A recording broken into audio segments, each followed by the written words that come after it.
भगवान तेरी लीला बड़ी निराली है। सास की खांसी की वजह से बहू की नींद डिस्टर्ब हो रही थी। पति को तो कुछ कह नहीं सकती थी, इसलिए अपने बेटे को ही चुटकी काट ली। बेटा रोने लगा तो पति को कहने लगी, माँ जी की खांसी की वजह से मुन्ना बार बार उठ रहा है। पहले ही ठंड बहुत है, अगर ऐसा ही रहा तो मुन्ने की तबीयत खराब हो जाएगी। पति उठकर माँ के पास गया और माँ को डांटने लगा, लेकिन माँ की खांसी कहाँ रुकने वाली थी, उसे तो टीबी था। तो बेटे ने गुस्से में आकर माँ का बिस्तर घर के बाहर सहन में लगा दिया। कमजोर बूढ़ी माँ घसीट घसीट कर सहने में पड़ी, फूटी टूटी चारपाई पर पहुंची और बेटे ने एक फटा पुराना कंबल लाकर उड़ा दिया।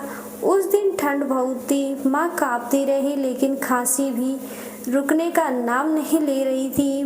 बहू मैडम की नींद फिर से डिस्टर्ब हुई तो फिर से अपने बच्चे को चिमटी काट ली। पति फिर से जागा तो पति से शिकायत करने लगी। पति बाहर गया और माँ का बिस्तर शयन से उठाकर पीछे गार्डन में लगा दिया, जहाँ ठंड को और ज़्यादा बढ़ गई और बेटा अपनी माँ को एक आंख देखे बिना जी वहाँ से लौटने लगा तो पत्थर से टकराकर गिर गया। बेटे को गिरता देख माँ चिंता होती हुई कहने लगी, बेटा तुझे चोट तो नहीं लगी? लेकिन बेटे ने माँ को कोई जवाब नहीं दिया और वहाँ से निकल आए। ठंड के कारण माँ की खांसी और बढ़ गई, कभी उल्टी होती तो कभी सांस रुक जाती और पता नहीं खांसते खांसते कब वे बेचारी हमेशा के लिए खामोश हो गई। ठंड के कारण बूढ़ी माँ का शरीर पूरी तरह से अकड़ चुका था। सुबह उठकर बहू ने नाश्ता कर लिया, पति को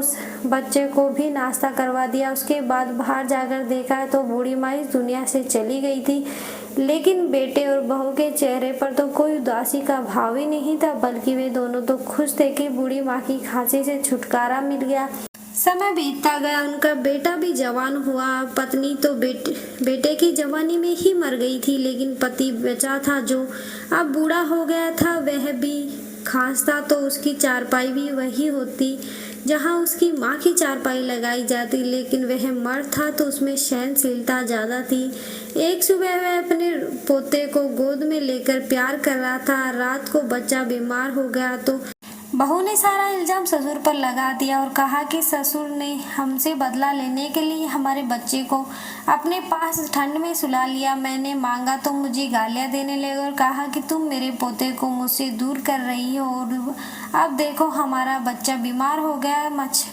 मगरमच्छ के आंसू बहाना शुरू कर दिए। बेटे को बहुत गुस्सा आया तो उसने गुस्से में आकर पिता की चारपाई शहन से निकालकर पीछे गार्डन में फेंक दी और बाप को घसीटता हुआ वहां तक ले गया। बेटे के हाथों इस तरह रुसवा होकर बूढ़ा बहुत रोया और फिर अचानक उसे याद आया कि उसने भी अपनी माँ के साथ यही सब किया था और उसे यह भी याद आया कि उस समय जब वह अपनी माँ को गार्डन में ढकेल रखकर जा रहा था तो पत्थर से टकराकर गिर गया। तो उसकी माँ ने उसे कहा था कि बेटा तुझे कहीं चोट तो नहीं लगी? वह बूढ़ा रात भर अपनी गलतियों पर बहुत रोता और अपनी माँ को याद करके पछताता रहा और सुबह उठकर वह हमेशा के लिए वृद्ध आश्रम चला गया और सोचने लगा कि मैं भी अपनी माँ की तरह ठंड में ठिठुर कर मर गया तो मेरे बेटे के साथ भी वही ना हो जो मेरे साथ होने वाला था। मैं अपने परिवार से दूर रहूँगा, अपने बेटे के प्यार से वंचित रहूँगा, क्योंकि